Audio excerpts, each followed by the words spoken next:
Hi, my name is Audrey Smikle, and this is my Educated Citizen portfolio for the BSN December 2021. My public issue is domestic violence.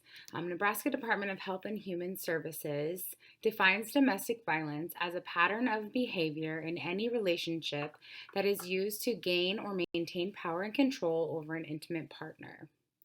More specifically, the Nebraska Coalition to End Sexual and Domestic Violence defines physical violence as hitting, kicking, slapping, shoving, strangulation, smothering, destroying property, and throwing or breaking things. Emotional abuse is defined as shifting blame onto a partner for the abuse, calling their partner names, degrading them, excessive jealousy, threatening, intimidating, isolation, and minimizing their partner. My personal connection with this issue and why I chose this issue is because I am a survivor of domestic violence. And I want to be a voice for all of the victims out there that can become survivors as well. I chose this public issue also because I survived for not only myself, but for my daughter as well, and that's her in that photo. I want to set an example of strength, courage, and perseverance for her.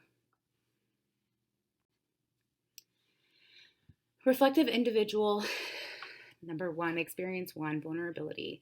My experience was when I was in Nursing 101 and I was not doing very well with my studies. I was failing exams and I was very nervous to reach out for help because showing that vulnerability kind of made me feel embarrassed. But I'm so glad that I did eventually reach out for help because I was given great advice and I was able to learn how to study better for my future endeavors in nursing school. I learned to be open-minded and vulnerable and to take responsibility for myself and my grades. And if that means that I asked for help, then I did. I also changed my way of thinking by reaching out and asking for help to be successful afterwards. As a nurse and a previous victim of domestic violence, I recognize it will be important to remain open-minded and respect the patient's point of view. I will understand that if I do have a patient who is a victim of domestic violence and they are not willing to share anything right away, that I will be patient and go at their pace because it's not easy to be vulnerable. I know as a survivor of domestic violence that it is a process to be ready to talk about it and to reach out for help. It can be embarrassing. I will also look at the patient's situation holistically as far as why they are not ready to reach out for help. Many reasons, housing, children, finances, they all play a critical role as to why the victim cannot leave or does not ask for help at that time. My second experience had to deal with critical thinking, and I was in my medical surgical class and I had been hearing horror stories about it. I worked very hard to ensure I would pass this class and learn everything there was to know. I had a patient in clinical one day looking different than the previous day. This patient was lethargic, her blood pressure was low, and we were trying to figure out what was going on. Me and the nurse put our brains together and we critically thought as to what it could be. We determined that it was a high dose pain patch that she had on, and we quickly removed it, and the patient returned to baseline. As a reflective individual in this moment, I learned that I was right where I needed to be, as I had an epiphany and was very excited about it. Although I was nervous for this class and asked myself if I could do it, it was in this moment that I realized that I could. I learned how to critically think in this situation and was very grateful to be in nursing school learning what I love to do. I can use what I learned being a reflective individual in this situation to address my public issue by critically thinking and protecting those victims of domestic violence. I know that my passion is to help people, and as a survivor, I want to advocate and help those victims of domestic violence. Change agent. First experience was when I was in my labor and delivery clinical, and I had a cultural experience that differed from my own. This patient was on her fifth child, and she knew what she wanted. She did not want to do skin to skin right away, and she did not want to breastfeed. I personally thought this was odd as a mother, thinking, doesn't every mom want to do skin to skin and breastfeed their child?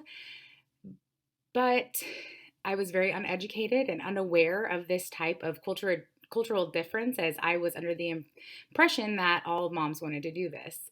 However, this was their fifth child. They knew exactly what they were doing, and this is how they wanted it done.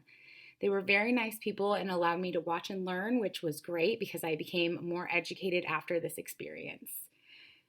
I was a change agent by learning cultural competence, different practices, and different values among other individuals. Although I was confused by this different culture and way of doing things during a birthing process, I was still demonstrating respect for them and continued to after as well. I can use what I learned about being a change agent by understanding that everyone is different and there is no right or wrong way when it comes to a patient's autonomy. I will respect the choices of other individuals, even if that means a victim of domestic violence does not want to share or is not ready to leave their situation. As a survivor, I know that leaving is when things become far worse for the victim. Therefore, I have the knowledge and understand as to why victims cannot leave. I will also be able to create a voice for them because of my understanding on how hard it is to leave, and will be able to tell them that as a survivor, there is help out there and things do get better. My second experience was in my mental health rotation, and prior to entering mental health, I had my own stigma towards mental illness and mental health individuals. At Lasting Hope is where I attended my clinical. I was nervous, scared, and excited at all at the same time. And as I entered my clinical at Lasting Hope, I was afraid I was going to do something wrong and affect the milieu. I was confronted by an individual who was not very nice and thought that they didn't like me. They were not healthy mentally, and what they said to me, they did not mean. Later that day, this individual then complimented me and forgot about the comment made earlier. I should have known not to think that they did not like me or meant what they said in a harmful way, but the truth is I didn't. Through this experience, I learned cultural competence and learned to have respect for mental health individuals as they matter. I also learned that mental health is just as important as physical health, and that a lot of people have a different outlook on how exactly mental health works. I can use what I learned being a change agent by having a change in attitude towards mental health and avoiding the stigma. Through the knowledge gained in this class, I was able to have a better understanding of what I was facing as a victim at this time. I developed cultural competence regarding mental health individuals and recognized that domestic violence can severely impact one's mental health as it severely impacted mine. I was subjected not only to physical violence, but emotional, financial, sexual, and psychological violence as well. Because of this competence and understanding, I can be a voice for domestic violence victims and advocate for their mental health, as I know just what they are going through.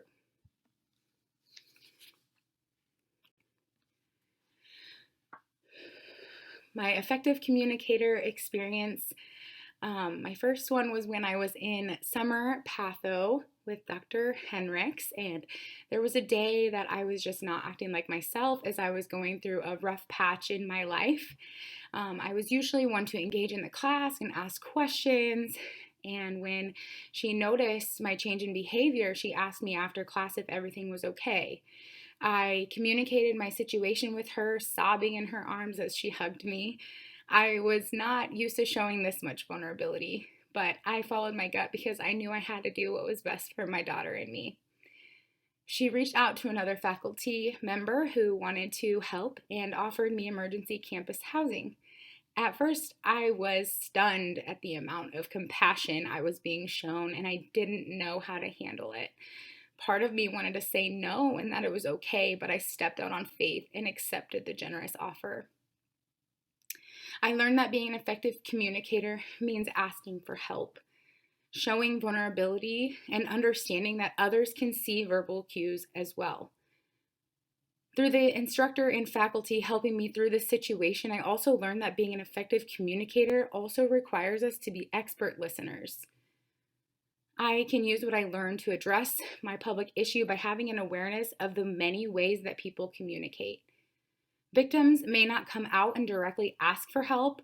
That is why it is crucial to look for those nonverbal cues and understand when someone is not acting like themselves. I can also address this public issue by showing compassion to those who are subject to this type of behavior. I understand what it is like to not only be a victim, but to be a victim afraid to reach out for help. Regardless of if the help is asked for at first, I will be an expert listener and able to empathize with them, as I was also subject to this traumatizing behavior.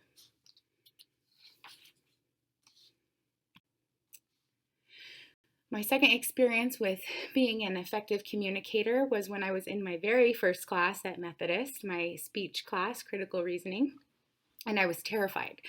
I did not want to do this class. I did not want to give speeches. I did not want to speak in front of anybody. It was my biggest fear, but it taught me how to deliver speeches appropriately. And after one of my speeches, I was approached by an individual that had told me that I had taught them something. So that felt really good.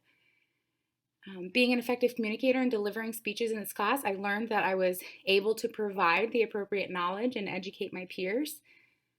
I can use what I learned being an effective communicator by empathizing with others when they are afraid to tell their story.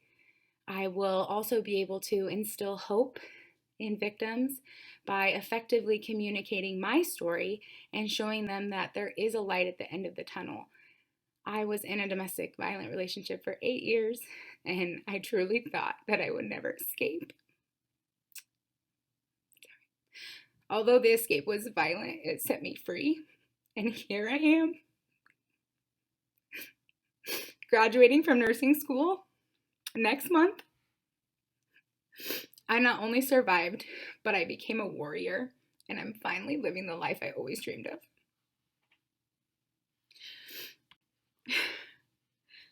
My time here at Methodist has been challenging. Personal issues tried to interfere with my studies and focus while raising a child on my own.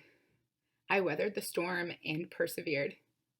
I learned what it takes to be a change agent by developing cultural competence, in which I will take with me on my journey becoming a nurse. I learned what it takes to be an effective communicator by developing appropriate skills to not only generate ideas, but showing vulnerability that took me out of my comfort zone. This I will take with me to address my public issue in knowing how uncomfortable it can be to ask for help. Lastly, I learned what it takes to be a reflective individual by exhibiting personal responsibility and growth. The changes and growth that took place over the years led me to the right way of thinking, which resulted in wiser decision-making process, producing actions proven to be effective for years to come. For with God, nothing is impossible. Luke 1:37. Thank you.